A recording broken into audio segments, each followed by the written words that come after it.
बच्चों, अब हम अपनी हिंदी व्याकरण पुस्तक के पाठ 17 मुहावरे का अभ्यास करते हैं।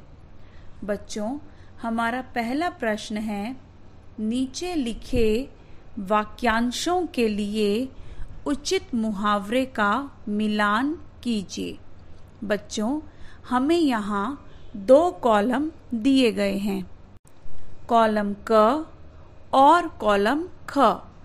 कॉलम क में कुछ वाक्यांश दिए गए हैं और कॉलम ख में मुहावरे दिए गए हैं। बच्चों, हमें वाक्यांशों को उचित मुहावरे के साथ मिलान करना है। क भाग है भाग जाना। भाग जाना के लिए उचित मुहावरा होगा 9 2 11 होना। ख भाग एकमात्र सहारा। बच्चों, यहाँ पर वाक्यांश है एकमात्र सहारा। इसके लिए उचित मुहावरा होगा अंधे की लकड़ी। ग भाग मूर्ख बनाना। मूर्ख बनाना के लिए उचित मुहावरा है उल्लू बनाना। घ भाग बहुत शोर करना। बहुत शोर करना के लिए सही मुहावरा है आसमान सिर पर उठाना। बच्चों, इस तरीके से आपको यह प्रश्न अपनी व्याकरण पुस्तक में करना है। बच्चों, अब हम अभ्यास का प्रश्न 2 समझते हैं। प्रश्न है, निम्न चित्रों से संबंध रखने वाले उपयुक्त मुहावरे लिखिए। बच्चों, हमें यहाँ कुछ चित्र दिए गए हैं। हमें इन चित्रों से संबंधित मुहावरे का नाम लिखना है। क भाग है।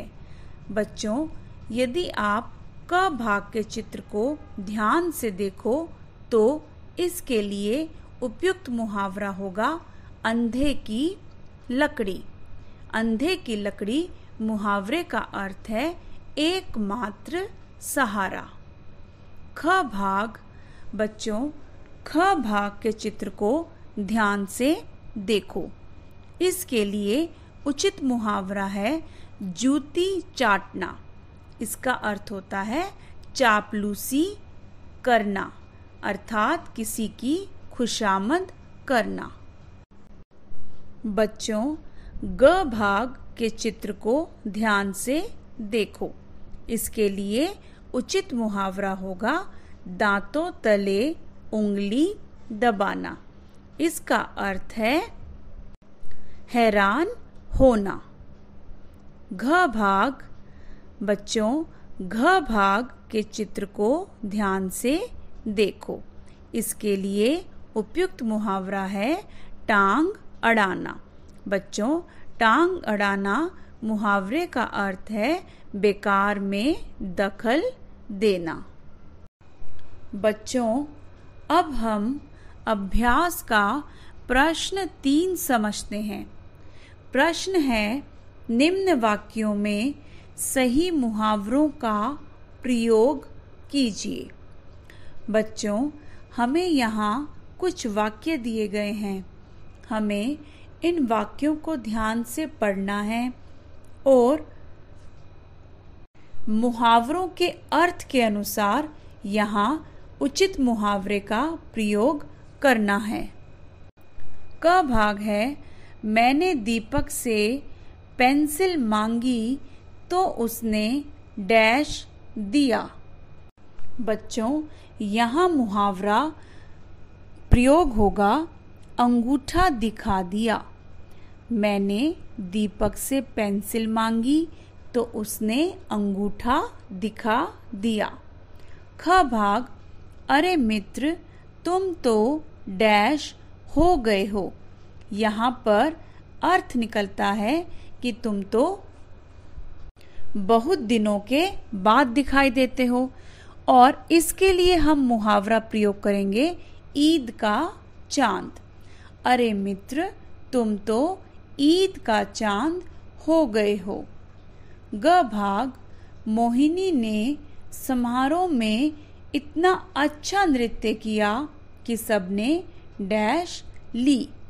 यहाँ पर अर्थ होगा कि मोहिनी ने समारोह में इतना अच्छा नृत्य किया कि सब हैरान हो गए। तो इसके लिए उचित मुहावरा प्रयोग होगा दांतों तले उंगली दबा ली।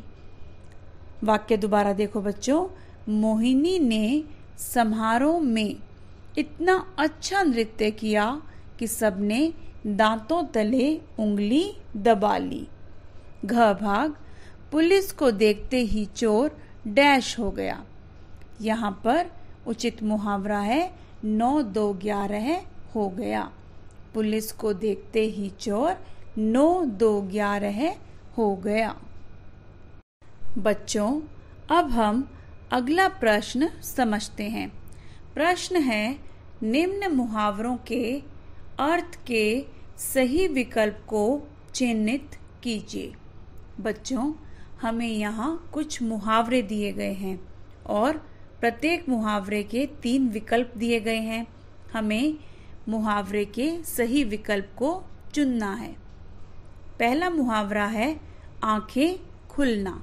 हमारे विकल्प हैं नींद खुलना, होश आना या फिर बंद आंखों को खोलना। बच्चों, आंखें खुलना मुहावरे का सही अर्थ है होश आना। दूसरा मुहावरा घी के दिए जलाना।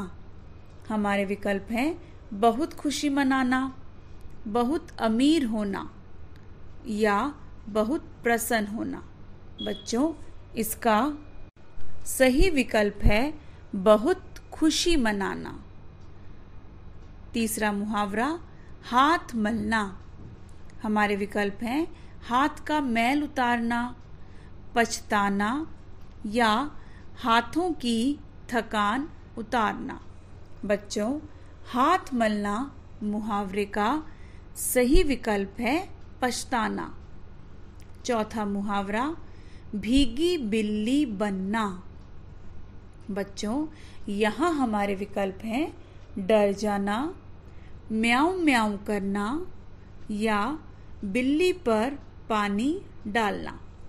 बच्चों, भीगी बिल्ली बनना मुहावरे का सही विकल्प है डर जाना। बच्चों, यह कार्य आपको अपनी हिंदी व्याकरण पुस्तक में करना है।